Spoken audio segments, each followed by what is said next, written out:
Vas-y, il a l'onction. Alors, on rentre dans un autre contexte. Voilà. C'est le contexte qui est... C'est toi, tu viens de le dire toi-même, il y a des paramètres. Bah, c'est quoi le paramètre? L'appel irrévocable est totalement différent d'une personne standard appelée qui n'a pas un appel irrévocable déjà. Ça, c'est un paramètre extrêmement important.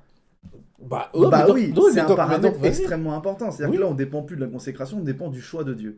Ceci étant dit, même l'appel irrévocable a besoin de manifester l'ensemble de sa consécration et du prix qu'il doit payer vis-à-vis de son appel pour rentrer dans l'entièreté de son appel. Parce que l'appel irrévocable, c'est le fait d'être un jour dans le ministère qui correspond à ta destinée. Oui, ça ne veut pas dire d'atteindre le plein potentiel de ce que Dieu avait prévu pour toi. Ok.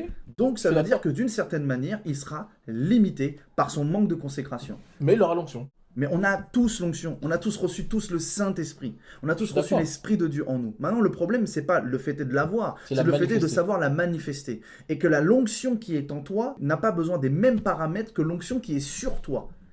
C'est deux choses différentes. C'est la même personne, mais l'onction sur toi n'est pas la même que l'onction en toi.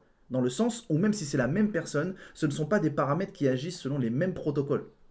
Tu peux avoir l'onction en toi par la foi et tu peux prier par la foi et guérir les malades. Mais amener cette guérison de malade à une autre dimension, où ça se manifeste peut-être sur 10 personnes dans la salle, ça nécessitera plus l'onction en toi, ça nécessitera l'onction qui est sur toi, liée à ton appel. Et cette onction-là, elle se cultive. Cette onction-là nécessite un prix à payer. Même se mettre à part, forcément, c'est s'éloigner du mal. Qui dit s'éloigner du mal dit faire des choses qui sont contre ta chair. Donc forcément, tu payes un prix envers toi-même. Parce que tu pourrais te dire, bah moi je continue la débauche, moi je continue, je sais pas, les trucs sexuels, moi je continue l'amour de l'argent, je continue d'aller en boîte, je continue de jouer à la console. Attention. Je continue de faire de n'importe quoi, et je m'attends à ce que mon ministère se développe. Bah Dieu va dire, bah non. Bien sûr que non. Si tu fais pas ce qu'il faut pour, tu vas rester bloqué dans ton système.